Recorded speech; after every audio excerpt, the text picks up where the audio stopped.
Welcome to my YouTube channel Tech Hiring Zone. Guys last time ನಾನೊಂದು video upload ಮಾಡಿದ್ದೆ Python developer ರೋಲ್ಗೆ Bangalore ಲೊಕೇಶನಲ್ಲಿ hiring ಆಗ್ತಾ ಇದೆ ಅಂತ.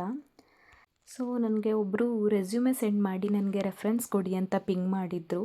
ನಾನು ಅದನ್ನು ಅಪ್ಲೋಡ್ ಮಾಡಿದೆ ನಮ್ಮದು ಜಾಬ್ ಪೋರ್ಟಲಲ್ಲಿ. ಆಫ್ಟರ್ ಸಮ್ ಡೇಸ್ ಅವ್ರದ್ದು ಶಾರ್ಟ್ ಲಿಸ್ಟ್ ಆಗಿ ಸ್ಕ್ರೀನಿಂಗ್ ಎಲ್ಲ ಆದಮೇಲೆ ಶಾರ್ಟ್ ಲಿಸ್ಟ್ ಆಯಿತು. After some days, I came to know that our interview is scheduled on December 6th. Same ಅದೇ ಥರ ಇನ್ನೊಂದು ಪೋಸ್ಟ್ ಮಾಡಿದ್ದೆ AWS ಡೆವೋಪ್ಸ್ ಕನ್ಸಲ್ಟೆಂಟ್ ರೋಲ್ಗೆ ಬ್ಯಾಂಗ್ಳೂರಲ್ಲಿ ಹೈರಿಂಗ್ ನಡೀತಾ ಇದೆ ಅಂತ. ಸೊ ಆ ರೋಲ್ಗೂ ಒಬ್ಬರು ಪಿಂಗ್ ಮಾಡಿದರು ನನಗೆ ರೆಫರೆನ್ಸ್ ಕೊಡಿ ಅಂತ.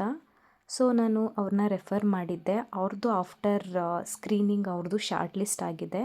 ಸೊ ಅವ್ರದ್ದು ಇಂಟರ್ವ್ಯೂ ಕಮ್ಮಿಂಗ್ ಡೇಸಲ್ಲೇ ಸ್ಕೆಡ್ಯೂಲ್ ಆಗುತ್ತೆ. I have earlier referred 2 to 3 people and they got selected and joined Infosys as well. Guys ನೀವು ಯಾರಾದರೂ ಸ್ವಿಚ್ ಮಾಡಬೇಕು ಅಂದ್ಕೊಂಡಿದ್ರೆ just share your resume to my email I D. ನಾನು ನಿಮಗೆ ಯಾವುದು ಸೂಟಬಲ್ ಜಾಬ್ ಇದೆ ಅದನ್ನು ನೋಡಿ ರೆಫರೆನ್ಸ್ ಕೊಡ್ತೀನಿ. Thank you for watching. Please subscribe to my channel and follow for more updates. Thank you.